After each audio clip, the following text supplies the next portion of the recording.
free, mind you, or I will sue you, he shouted at me.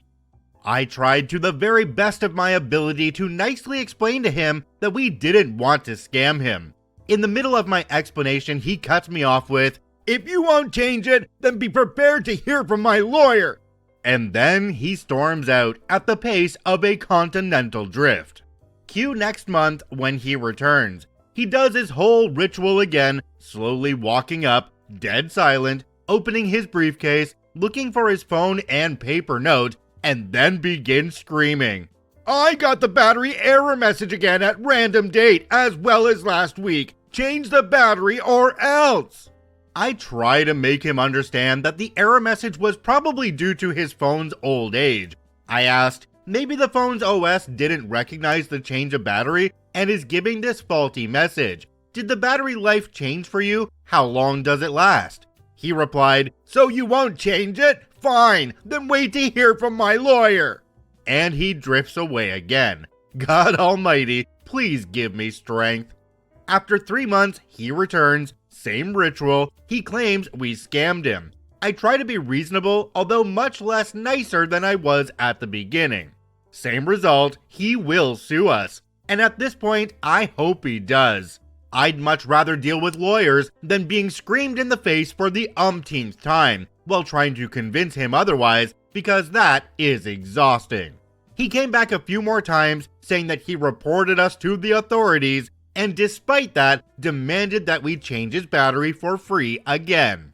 We never heard from any lawyer or consumer protection, but I can still hear him screaming in my head. Jumping down to the comment section on this one, we have one from a user called Aircark. It says, "Lawyer is an easy and supposedly scary threat. I've had it thrown in my face many times, and I always breathe a sigh of relief. Since you're retaining counsel, your lawyer will need to communicate directly with our legal department. I can't help you anymore until the lawyers clear it." Unfortunately, that doesn't really work that well in a little bitty shop where there's just not an in-house lawyer. Grandpa knows that shop isn't going to hire a lawyer to deal with him, so when he threatens legal action, he thinks he's going to get his way. He's just old, senile, and doesn't understand how things work these days. That's all it is. This story comes to us from Joe Don Fan. The first time I saved the day. My first job, configuration technician, building up IBM PCs and PC clones to customer specification. I even went to school for computer hardware, and my classes included AC and DC circuitry, machine language coding, integrated circuit theory, all kinds of stuff. About the only things I've ever used since are the troubleshooting class and technical writing, but I digress. As I said, building up machines to customer specifications, usually hundreds of machines for companies. My first project was 150 IBM PC ATs for the US Postal Service, but sometimes I'd get called on for other duties as assigned. We sold not only PC clones, we also sold computers by a company called Convergent Technologies, CT. I've started some discussion of CT machines in another post, but what is relevant to this story is, like iPhones and iOS, CT was a closed system. You couldn't walk into your local Egghead and buy a word processor. Software for these machines was sold only by CT authorized resellers, like us. We didn't buy the physical media from CT. Well, not all of it.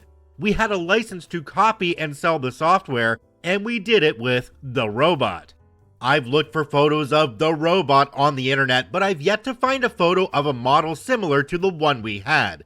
But let me try to give you an idea of how big this was and how it operated. First, you'd load up the input hopper with 110% of the number of copies you needed. There were usually a few failures, and I just remembered I forgot to tell you to select the size of the hopper. This machine copied both 5¼ inch and 8-inch floppies using the same heads. You just changed the blank disk hopper. You'd boot up the machine with a master boot floppy that was on 5¼ inch, then load the appropriate disk format from another disk. We, theoretically, could copy PC, CP/M, and Apple formatted floppies, if we had the appropriate disk for those formats. Yeah, even copy protected game disks, The Robot was amazing. We'd tell the robot how many copies we needed, hit the start button, then sit back. It would load one disk from the hopper into the drive, and as I said, the same drive heads were used for 5¼ inch and 8-inch discs. And I forgot to mention, it selected 360 kilobyte and 1.2 megabyte disk formats automatically. It then confirmed the copy, and good copies would slide into the good output hopper and bad copies into the reject hopper.